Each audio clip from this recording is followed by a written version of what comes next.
Yes. नमो बुद्धाय, जय भीम सभी को। आज नागसेना बुद्ध विहार बेंगलोर में कर्नाटक के प्रत्येक जिले से 30 जिले से ही आज हमारे बौद्ध मित्र भांते पूजनीय भांते सब आए थे। विशेष करके 17 सितंबर 2024 में अनागरिक धर्मपाल की 160वीं जन्म दिवस के उपलक्ष्य में 5 लाख बौद्धों की एक शांति रैली, एक शांति सभा पटना में हो रही है। पूरे भारत के बौद्ध 5 लाख बौद्ध उसमें सम्मिलित होंगे। विशेष करके बोध गया में जो महाबोधि महाविहार है, महाबोधि महाविहार बौद्धों की सबसे पवित्र तीर्थ स्थल, वहाँ पर एक कानून है बीटी एक्ट 1949। उस कानून के आधार पर कमेटी में 4 बौद्ध रहेंगे, 9 में से 4 अन्य धर्म के, और डीएम रहेगी एज अ चेयरमैन।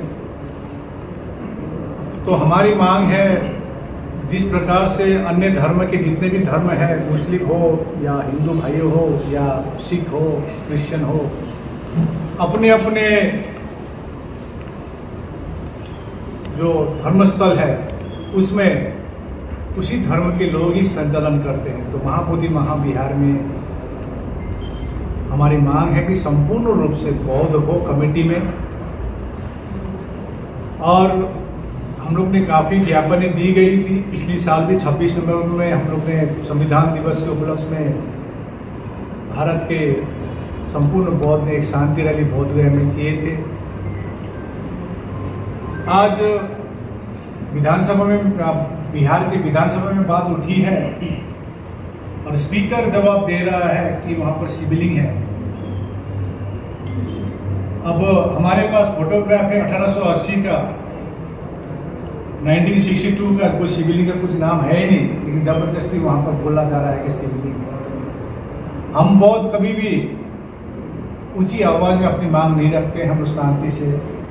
लेकिन आज हम लोग 17 सितंबर में सरकार को एक अनुरोध करना चाहेंगे कि कमेटी में संपूर्ण रूप से बौद्ध। तो यही के लिए आज कर्नाटक बेंगलोर में हम लोग सभा किए, और कर्नाटक से हजार हमारे धर्म मित्र भांति लोग पटना आ रहे हैं, और शांति से अपने प्ले कार्ड में हम अपनी मांग रखेंगे। सरकार निश्चय हमारी मांग सुनेगी। यही के लिए आज हम लोग यहाँ पर आए हैं। धन्यवाद। नमो बुद्धाय। नमो बुद्धाय। Homage to Buddha Dhamma Sangha and homage to Bhikkhu Sangha and wishes to all delegates here. We are here to express our views and to liberate Buddha Gaya from non-Buddhists. And this month 17th, we are organizing a peace march in Patna, and we are inviting the delegates, Upasikas, Upasakas, Buddhists and Ambedkarites from all over the world and all over India. We request all of you to make this successful peace march. And here the Bhikkhu Sangha and Upasika Sangha and Bhikkhuni Sangha decided and resolved that the Buddha Gaya should be in the hands of Buddhists, Bhikkhu Sangha or Bhikkhuni Sangha, Upasika. So we request all of you to join your auspicious hands with us to make this peace march very successful. ಪಾಟ್ನಾದಲ್ಲಿ ನಾವು ಭಗವಾನ್ ಬುದ್ಧರಿಗೆ ಜ್ಞಾನೋದಯವಾದಂಥ ಬುದ್ಧ ಗಯವನ್ನು ಬೌದ್ಧರಿಗೆ ಒಪ್ಪಿಸಬೇಕು, ಬೌದ್ಧರಿಗೆ ಕೊಡಬೇಕು ಅನ್ನುವಂಥ ವಿಷಯದಲ್ಲಿ ಈ ತಿಂಗಳಿನ 17ನೇ ತಾರೀಕು ಶಾಂತಿ ಸಂದೇಶವನ್ನು ಕೊಡೋದಕ್ಕೆ, ಶಾಂತಿ ಭಗವಾನ್ ಬುದ್ಧರು ಬೋಧಿಸಿದಂಥ ಶಾಂತಿಯ ಮಾರ್ಗದಲ್ಲಿ ನಾವು ಒಂದು ದಿನದ ಶಾಂತಿಯ ಒಂದು ಮಾರ್ಚ್ನ ಮಾಡ್ತಾ ಇದ್ದೀವಿ. ನಾವೆಲ್ಲರೂ ಒಟ್ಟಾಗಿ ಸೇರಿ ಮಾಡ್ತಾ ಇದ್ದೀವಿ. ಈ ಕಾರ್ಯಕ್ರಮಕ್ಕೆ ನೀವೆಲ್ಲರೂ ಬರಬೇಕು, ಹೆಚ್ಚಿನದಾಗಿ ಇದಕ್ಕೆ ಸಹಕಾರವನ್ನು ನೀಡುತ್ತಾ ಈ ಕಾರ್ಯಕ್ರಮವನ್ನು ಯಶಸ್ವಿಗೊಳಿಸಬೇಕು ಅಂತೇಳಿ ನಾನು ಕೇಳ್ತೀನಿ.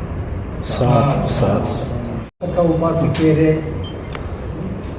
ಎಲ್ಲ ಅಂಬೇಡ್ಕರ್ ವಾದಿ ಅನುಯಾಯಿಗಳೇ, ಈ ದಿನ ಪರಮಪೂಜ್ಯ ಬೋಧಿಸತ್ವ ಬಾಬಾ ಸಾಹೇಬ್ ಅಂಬೇಡ್ಕರ್ ಅವರ ಒಂದು ಕನಸಿನ ಕೇಂದ್ರವಾದಂಥ ಈ ನಾಗಸೇನ ಬುದ್ಧ ವಿಹಾರದಲ್ಲಿ ನಮ್ಮ ಅಖಿಲ ಭಾರತ ಬೌದ್ಧ ಒಕ್ಕೂಟದ ಅಡಿಯಲ್ಲಿ ಒಂದು ಸಭೆಯನ್ನು ಆಯೋಜನೆ ಮಾಡಲಾಗಿದೆ. ಅದರಲ್ಲಿ ಪೂಜ್ಯ ಪ್ರಜ್ಞಾಶೀಲ ಬಂತೇಜಿಯವರು ಹಾಗೂ ಈ ಚಳವಳಿಯ ಮುಖ್ಯಸ್ಥರಾದಂಥ ಆಕಾಶ್ ಲಾಮ ಅವರು ಹಾಗೂ ನಮ್ಮ ಬೌದ್ಧ ಭಿಕ್ಕುಗಳಾದಂಥ ಬೋಧಿದತ್ತ ಬಂತೇಜಿಯವರು, ಮನೋರಕಿತ ಬಂತೇಜಿಯವರು, ನಾಗರತ್ನ ಬಂತೇಜಿಯವರು ಹಾಗೂ ಮಾತಾಜಿ ಬುದ್ಧದಮ್ಮ ಅವರು ಕೂಡ ಇಲ್ಲಿ ಉಪಸ್ಥಿತರಿದ್ದಾರೆ. ಇಂದಿನ ಸಭೆಗೆ ರಾಜ್ಯದ ಎಲ್ಲ ಭಾಗಗಳಿಂದ ಬೌದ್ಧ ಚಳವಳಿ ಮತ್ತು ಬಾಬಾ ಸಾಹೇಬ್ ಅಂಬೇಡ್ಕರ್ ಅವರ ಚಳವಳಿಯನ್ನು ಮುನ್ನಡೆಸುವಂಥ ಅನೇಕ ನಾಯಕರು ಮತ್ತು ಪದಾಧಿಕಾರಿಗಳು ಇಲ್ಲಿ ಭಾಗವಹಿಸಿದ್ದಾರೆ.